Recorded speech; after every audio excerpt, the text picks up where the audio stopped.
How you doing, everybody? My name is Chris. I'm Gary. Welcome to Pitfalls. Oh, hi, Internet world. Everyone's been giving me crap. But everyone's been giving me crap, from Chris to the producer, and even my wife. I'm showing her all the videos because, we're doing all this stuff. And she's like, I don't know if I like that Internet world thing. I'm like, I'm being goofy. She goes, dude, I get it, but change it. So I'm trying to find my flavor now. I'm sorry. Comments will tell it all. Hey, people might like it. You never know. I never know. I could be wrong. You always are. I usually am. I just think there's more sane people out there watching this than you. All right. Oh, so today, yeah, we'll go there later, right? Right. Hey, if you see my brother with a black eye on the next video, you know why, right? You'll know why. All right, let's talk about the embarrassment Honda did getting rid of the Honda CRV, which, by the way, in my opinion, was a freaking really good SUV. That was an awesome car. It was an SUV. God, why do we do that all the time? Because I just don't like SUVs. But anyways, that CRV was awesome. Was reliable. I would tell any customer of ours, you want to buy an SUV for your kid to go to college, buy the Honda CRV. Well, not only that, but durable. Yeah. Right. The number of these on the road. We saw a lot of these cars in the shop. What did she have? She had like 280-something thousand miles on her CRV. It was like pristine. Yeah, it was a 90-some. It was like the first, second generation of it. Thing was awesome. Granted, this woman was the exception to the rule. She took exceptional care of her vehicles. But even the ones that were just normally serviced, like the average person, 150+ thousand miles on the car.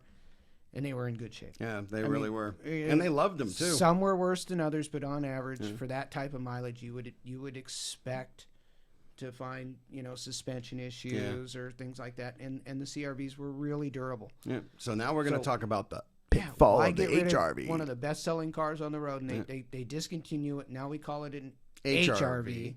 Came out in 2016. I'm going to go down the list. He doesn't need glasses yet, folks. Yeah, so he might be like this. Oh, no, wait, hold on. Not only does it have like an underperforming engine, there's very sluggish. Oh, God, yeah. It's got handling, visibility is just awful. It's got a 141 horsepower four-cylinder engine. There's no acceleration there, folks. The brakes have been weak on this car from day one. The early models, the e-brake would just engage while you're driving. Again, another e-brake issue. Right, and that was the earlier models. The earlier models. Yeah. Again, fortunately, nobody was killed, but it happens. Transmissions slipping.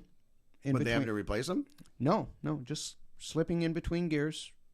No updates, no fluid exchanges. It's just...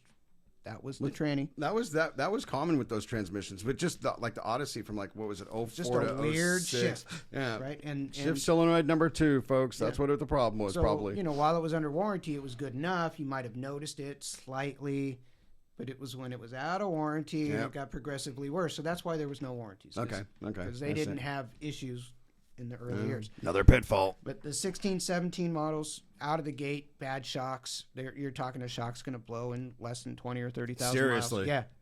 And it blows, so you're feeling it. It's not like you got a leaky shock, right? You probably don't even notice it. This thing blows out, so you're hearing the clunk. Yep. Okay. It will accelerate on its own, even if your foot is applied to the brake pedal. So the car would take off, or whoa? Yeah, they used to call that idling back in the day, I think, because I remember my Nova that had the broken engine mount. Yeah, well, that was common where if you took a hardcore turn in an older Chevy like a Nova Camaro, the motor mount would break, and then the throttle would stick, and your car would just take off. And how we solved that was we put it literally. It was a cable that Chevy sold. And you could put your own cable on if you want, or your own little chain link and lock it up. That's how they solved that. So when that mount broke, it solved that problem. It wouldn't cause the accelerator brake. Engine tilts, which then pulls the accelerator rod back. So you're sitting there standing on the brake pedal. Yeah, like, oh my God. Scared the hell out of me. And I was only like 16 or 17 when I had that car. So inexperienced. It was fun to drive. Okay, the 19 info system, your screens would just randomly go black. Here we go again, folks. Maybe these it came info back, systems. maybe it didn't. Okay. We have a friend dealing with this on a Subaru right now with the info system. Your start button was not always reliable in the early years. Software update Maybe it fixed it. Maybe it didn't fix it. Real quick. I don't like that start feature. The button. I'm not a fan of. Yeah. I mean, it's the reliability. Electrical things go bad. Yeah, and I get it. There's an electrical issue behind the lock cylinder. You turn the key. It's electrical that engages things. Yeah. But I mean, the push button stuff, folks. If you go back, just go back and look at car history. This is how we used to start cars.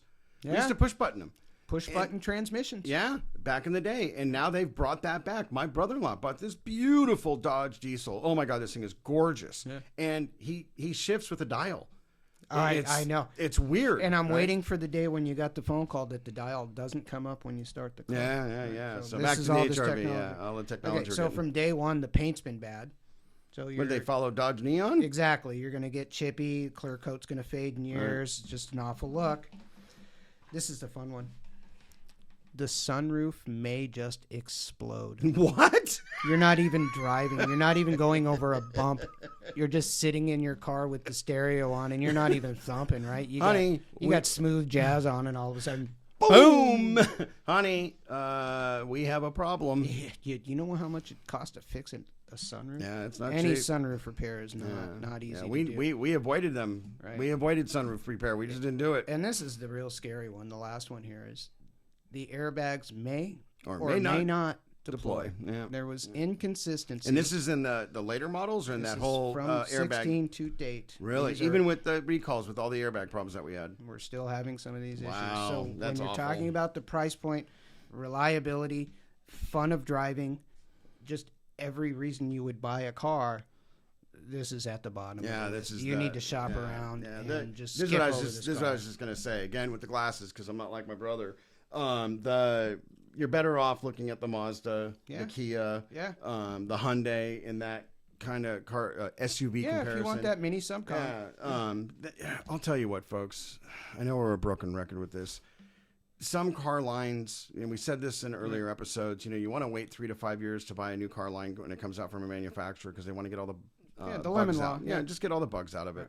And again, they're rushing to this stuff again. It frustrates me to no end. And the reason why it frustrates me is because it's our safety that's involved here. So, I love Hondas. Happens. Nothing changes until somebody dies. Yeah, exactly. And so I love Honda. I truly do. I think Honda makes one of the best cars. I can go down the line of the cars that I love. But this just hits it 0 out of 100 to me. All these problems that this car has had, it's 0 out of 100. This is the major pitfall for me.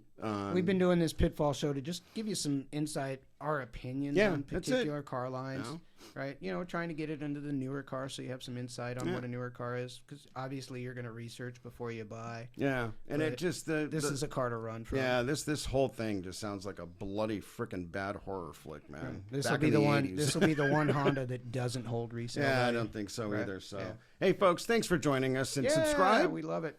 Like it, share it, and comment. Tickle the bell. Right. Have a good day. And be safe.